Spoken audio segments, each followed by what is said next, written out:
INB న్యూస్కి స్వాగతం.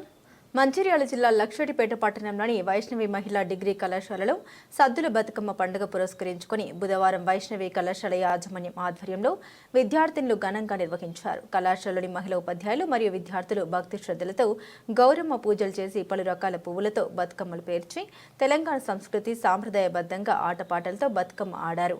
ఈ కార్యక్రమంలో వైష్ణవి కళాశాల యాజమాన్యం, ఉపాధ్యాయులు, విద్యార్థినులు పాల్గొన్నారు.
మహిళా డిగ్రీ కళాశాలలో చదువుతున్నాను.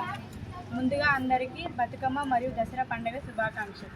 మేము మా కళాశాలలో ప్రతి సంవత్సరం బతుకమ్మ సంబరాలు జరుపుకుంటాం. ఇలా విద్యా సంస్థల్లో బతుకమ్మ సంబరాలను జరపడం చాలా బాగుంటుంది. విద్యార్థులందరికీ స్కూల్ స్థాయి నుంచి బతుకమ్మ సంబరాల గురించి తెలియజేస్తే బాగుంటుంది. మేమందరం కళాశాల విద్యార్థులం కాబట్టి కలిసికట్టుగా బతుకమ్మ సంబరాలను జరుపుకుంటాం. మేము మా కళాశాల యాజమాన్యానికి కృతజ్ఞతలు తెలుపుతున్నాం. ఎందుకంటే మాకు మా బతుకమ్మ సంబరాల గురించి, బతుకమ్మ గొప్పదనాన్ని గురించి తెలియజేస్తున్నాం. Afternoon everyone. Thank you so much for our college management for surveying this Batkama festival in our college. As we celebrate Engilipula Batkama as first day and 9th day as a Saddula Batkama. Thank you for our principal Akula Kiran Kumar Sir Garu for celebrating this event in our college, and thank you for our management. Thank you so much. నేను వైష్ణవి కళాశాలలో MPCS final year చదువుతున్నాను. ఈరోజు అందరికీ first of all Bathukamma శుభాకాంక్షలు. మా స్నేహితులు అందరం కలిసి బతుకమ్మ పేర్చడం కోసము పూలు తీసుకొచ్చి బతుకమ్మ పేర్చి బతుకమ్మ పాటలు పాడుతూ మేము బతుకమ్మ ఆడుతున్నాము. ఈ అవకాశం ఇచ్చిన పెద్దలు